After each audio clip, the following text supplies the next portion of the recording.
And for more on the Supreme Court nomination, let's bring in Alan Dershowitz, Harvard Law professor and author. He also blogs for Newsmax.com. And also with us, David Drucker, senior congressional correspondent at the Washington Examiner. Gentlemen, thanks for being with us. Good to be here. Thank you. All right. First to you, Professor Dershowitz, your reaction with the pick of Merrick Garland. Well, there's no one more qualified to be on the Supreme Court than Merrick Garland. I mean, the man has everything. He was an extraordinary lawyer, graduate of Harvard Law School, Harvard College, an extraordinary member of the Court of Appeals for almost 2 decades, moderate, centrist.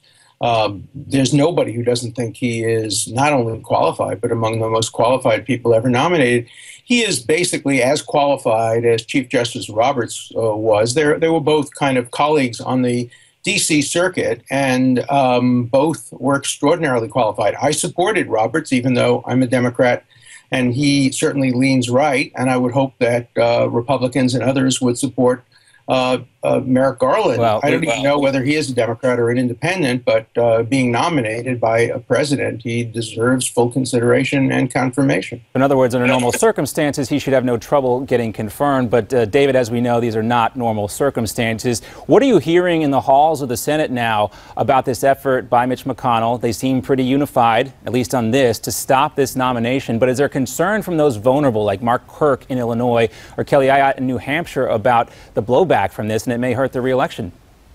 Well, look, I think there is some concern about the blowback, but Senate Republicans are pretty united in their position of no hearings and no votes for any nominee. And, you know, what we're dealing with here is the fact that the Republican base, the conservative base, feels like Senate Republicans with their majority hasn't delivered anything. It may not be a fair charge, but that's how they feel. This is something that Senate Republicans can actually do. They can actually block something that President Obama wants to do. They've come out very quickly in favor of doing just that, so I don't see them retreating. And it's important to understand how the Senate works. The Senate Majority Leader, that's Mitch McConnell, who feels pretty strongly about this himself, controls the floor.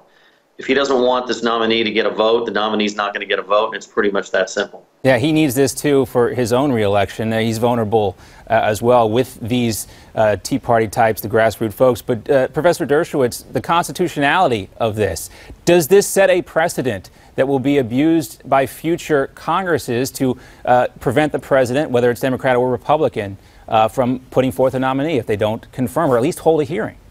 Yeah, I think that's right. And by the way, equal blame is on the Democrats and the Republicans. Right. I'm not so sure the Democrats wouldn't do the same thing if the shoe were on the other foot. They're both wrong. They're both violating the spirit of the Constitution. The Constitution allows the president to make the nomination with the advice and consent. He's already sought the advice. He's gotten the advice from senators. Now he's entitled to either the consent or the lack of consent. Remember that when Senator Biden said what he said, and he was wrong to say it, in the end, Alito was nominated, appointed, and is serving with distinction on the United States Supreme Court, even though he renders very conservative opinions. And I really do think that the spirit of the Constitution, and I wonder what my former student Ted Cruz thinks about this, he's running as a constitutionalist. Surely Ted Cruz should agree, and I challenge him right here in your show, to express his views that the Constitution requires an up and down vote based on the words of the Constitution, advice and consent.